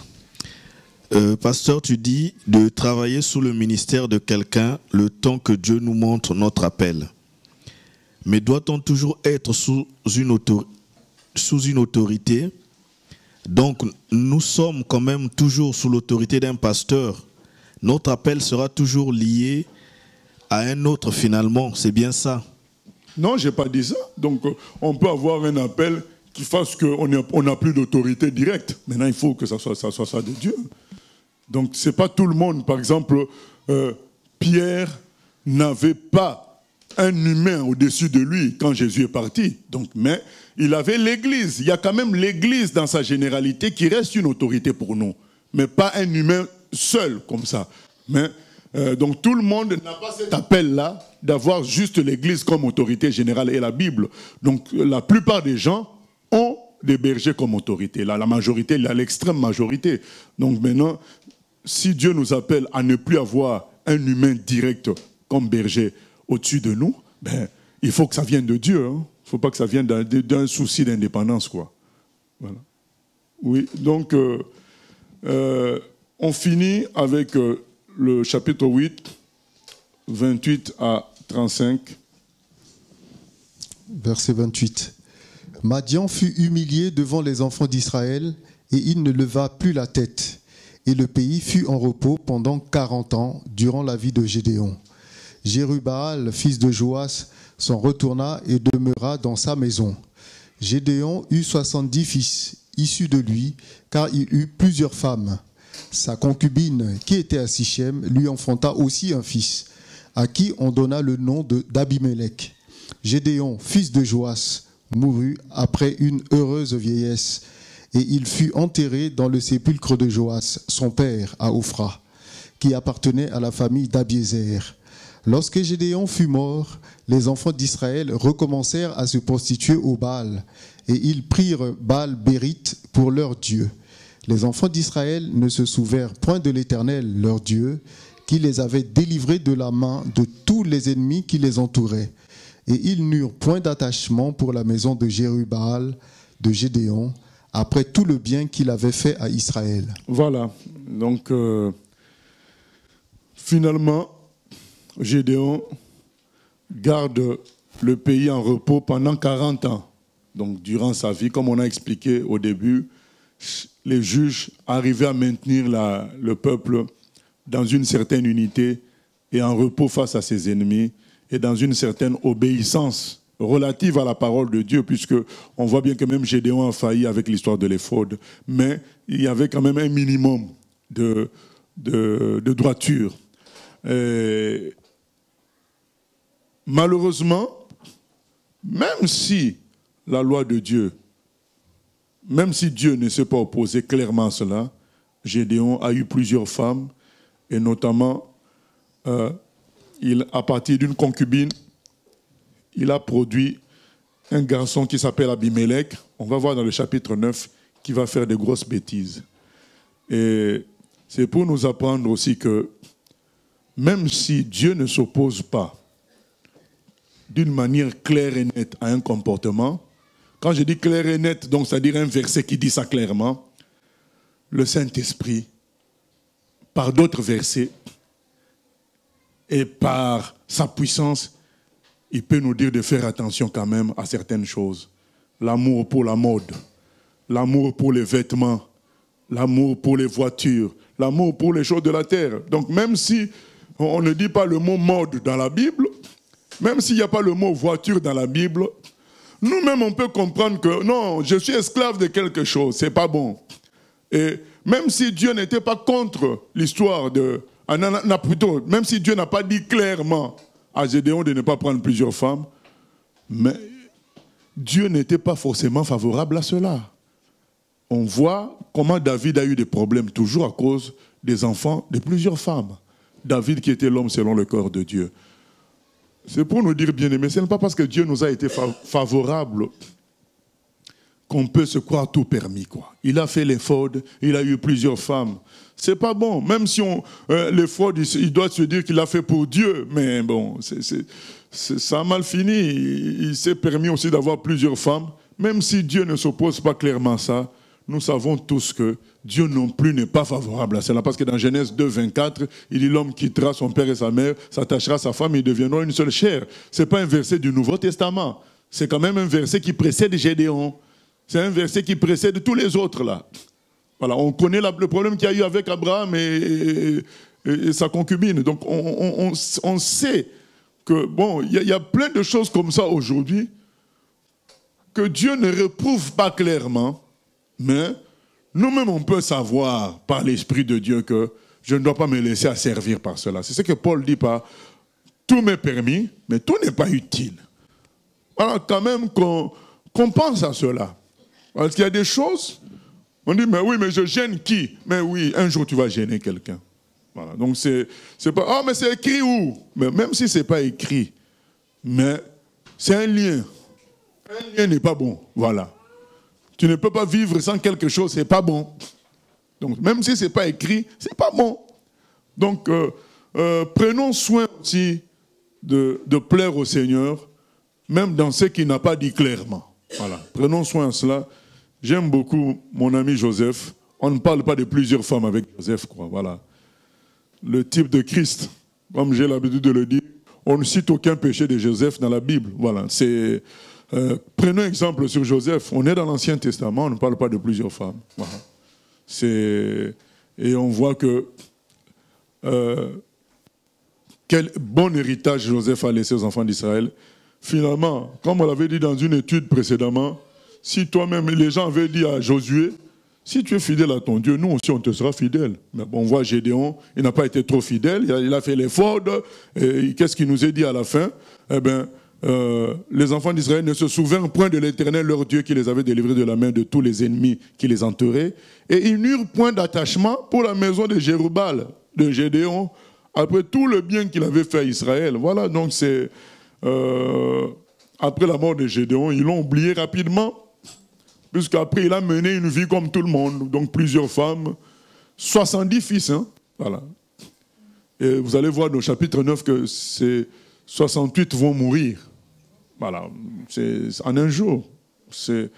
Bien aimé, c'est pas parce que Dieu n'interdit pas certaines choses qu'on est permis de tout faire. Nous-mêmes qu'on ait le discernement pour comprendre que certaines choses ne sont pas utiles.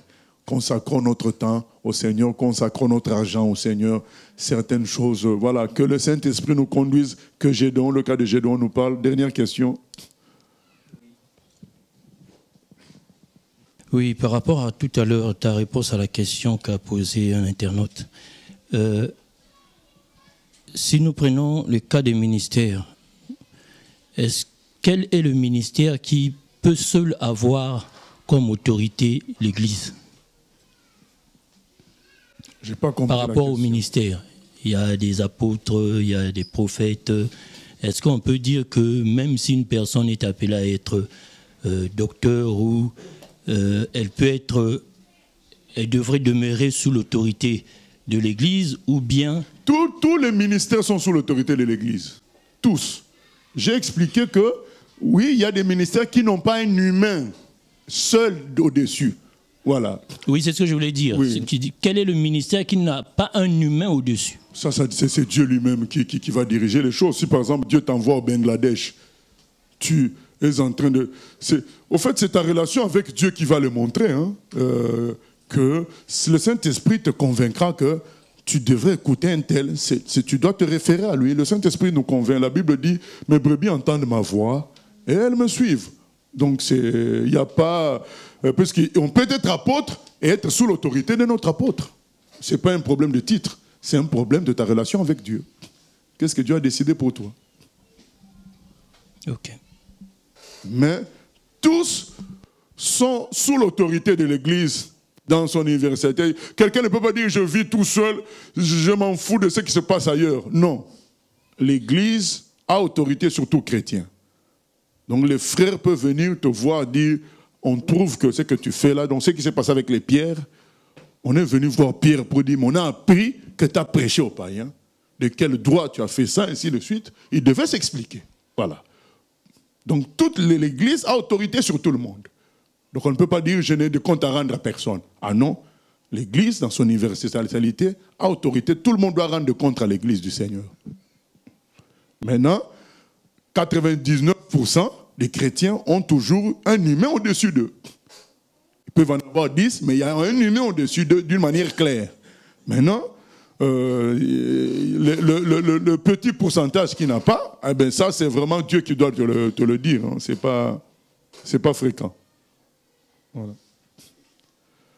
Ok, donc nous allons prier afin que le Seigneur nous aide à éviter les pièges que nous voyons dans cette partie du chapitre 8.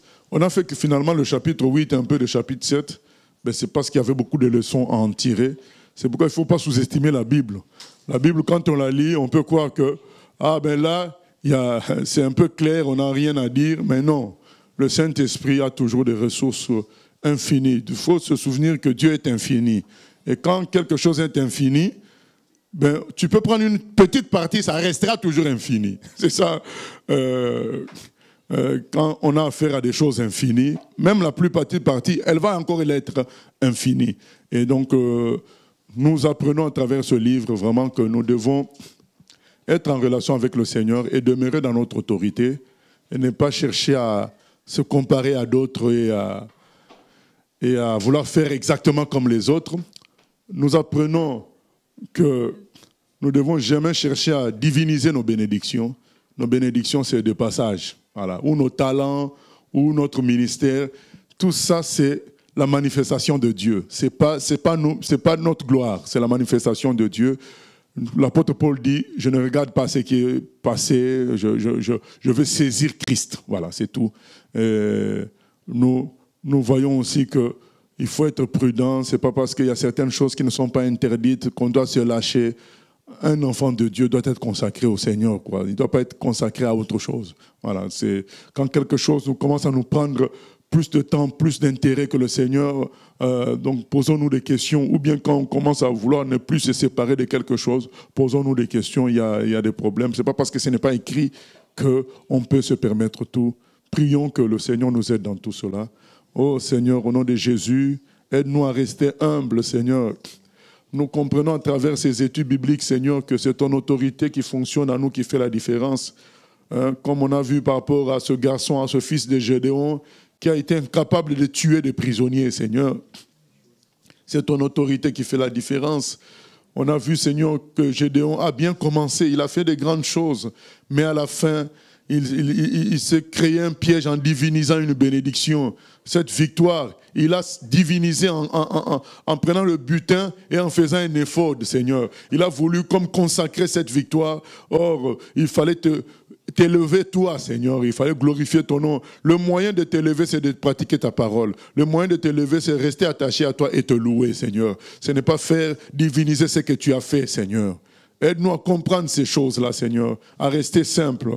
Aide-nous, Seigneur, à ne pas nous laisser aller. Ce n'est pas parce que quelque chose n'est pas interdit qu'on est permis de tout faire, Seigneur. Certaines choses peuvent produire des liens en nous qui vont nous empêcher de te servir dans la suite, Seigneur. Aide-nous à rester sobres, comme le dit la parole, et attachés à 100% à toi, Seigneur, à te mettre avant toute chose. Nous nous attendons à toi, Seigneur. Pour la suite, Seigneur, nous avons parlé de beaucoup de choses, Seigneur. Que ton esprit nous les rappelle, Seigneur. Que ces études ne soient pas vaines, mais qu'elles produisent en nous, Seigneur, le fruit que tu attends de nous pour te servir avec efficacité, humilité et gloire.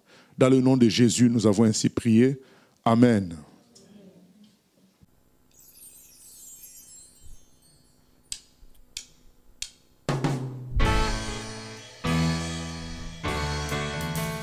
J'ai choisi Jésus pour guider ma vie. Mon bien-aimé Jésus, il est à moi, je suis à lui. J'ai choisi Jésus pour guider ma vie. Mon bien-aimé Jésus, il est à moi, je suis à lui. J'ai choisi Jésus pour guider ma vie. Mon bien-aimé Jésus.